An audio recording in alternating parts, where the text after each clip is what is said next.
Hi friends, అందరూ ఎట్లున్నారు? తిన్నారా? నైట్ మేమైతే ఇంకా తినలేదు, ఇప్పుడే తినాలి.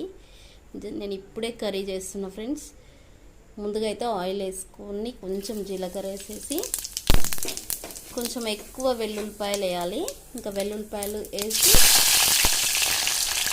వెల్లుల్లిపాయలు కొంచెం ఫ్రై అయిపోయిన తర్వాత నేనైతే కొంచెం కరివేపాకు వేసుకుంటున్నానండి.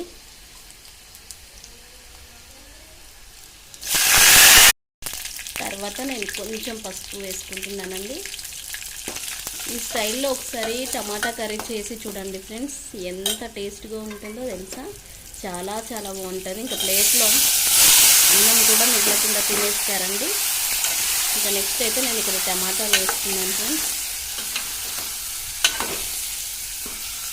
టమాటాలు అయితే కొంచెం మెత్తబడేదాకా ఉడికించుకోవాలి.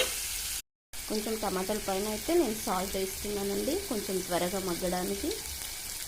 ఓకేనా ఫ్రెండ్స్? టమాటాలు అయితే సిమ్లో పెట్టి ఉడికించాలి ఫ్రెండ్స్, ఎందుకంటే మనకు అది గ్రేవీ వస్తుంది కదా, సిమ్లోనే పెట్టాలి. లాస్ట్లో నేనైతే టమాటాలు ఉడికిన తర్వాత ఒక 1 స్పూన్ కారం, కొత్తిమీర 2 వేసేసి ఇంకా ఎగ్స్ వేసుకున్నానండి. ఉడికించిన ఎగ్స్ వేసుకున్న తర్వాత ఒక 5 మినిట్స్ అలా ఉడికించాను అంతే. ఇంకా వెల్లుల్లిపాయతో మనకు టమాటా కర్రీ రెడీ అయిపోతుంది. ఎగ్స్ కూడా చాలా టేస్ట్ ఉంటుంది ఫ్రెండ్స్. ఈ కర్రీ ఒకసారి ట్రై చేయండి, ఓకేనా? సింపుల్గా వండిందే ఏదైనా టేస్ట్ ఉంటుంది ఫ్రెండ్స్. సో హడావిడి చేసి ఈ గ్రేవీ ఆ గ్రేవీ అని పెట్టి చేస్తాం, కానీ అప్పుడే ఒక్కొక్కసారి టేస్ట్ కుదరది కర్రీస్. ఇలా సింపుల్గా ఉండండి, హాయిగా తింటారు కడుపు నిండా. మన నిజంగా చెప్తున్నా, అంత బాగుంటుంది టమాటా వెల్లుల్లిపాయతో కర్రీ. ఓకేనా ఫ్రెండ్స్? నెక్స్ట్ లైక్ చేయండి. బాయ్ అండి. నా కర్రీ అయితే రెడీ అయిపోయింది నాకు.